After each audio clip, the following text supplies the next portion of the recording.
महानगरपालिकेच्या सत्तेचा महासंग्राम आता निर्णायक टप्प्यावर आला आहे.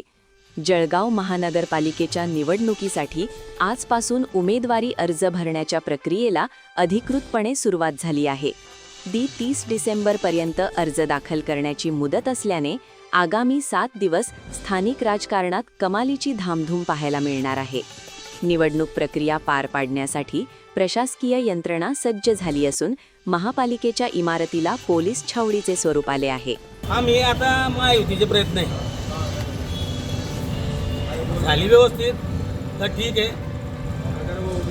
कोणाला जर अंगार आला असेल का बुवा आम्हाला असंच पाहिजे तसंच पाहिजे, युती नाही झाली, दूध का दूध पाणी का पाणी होऊन नाही.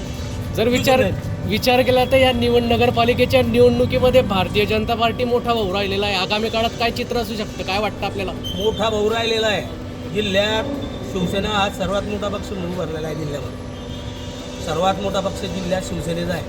जिथे युती झाली नाही तिथे शिवसेनेचे संपूर्ण नगराध्यक्ष निवडून आलेले आणि युतीमध्ये बाकी इतर निवडून आलेले. आम्ही दागा भटका कुठेच केलेला नाही.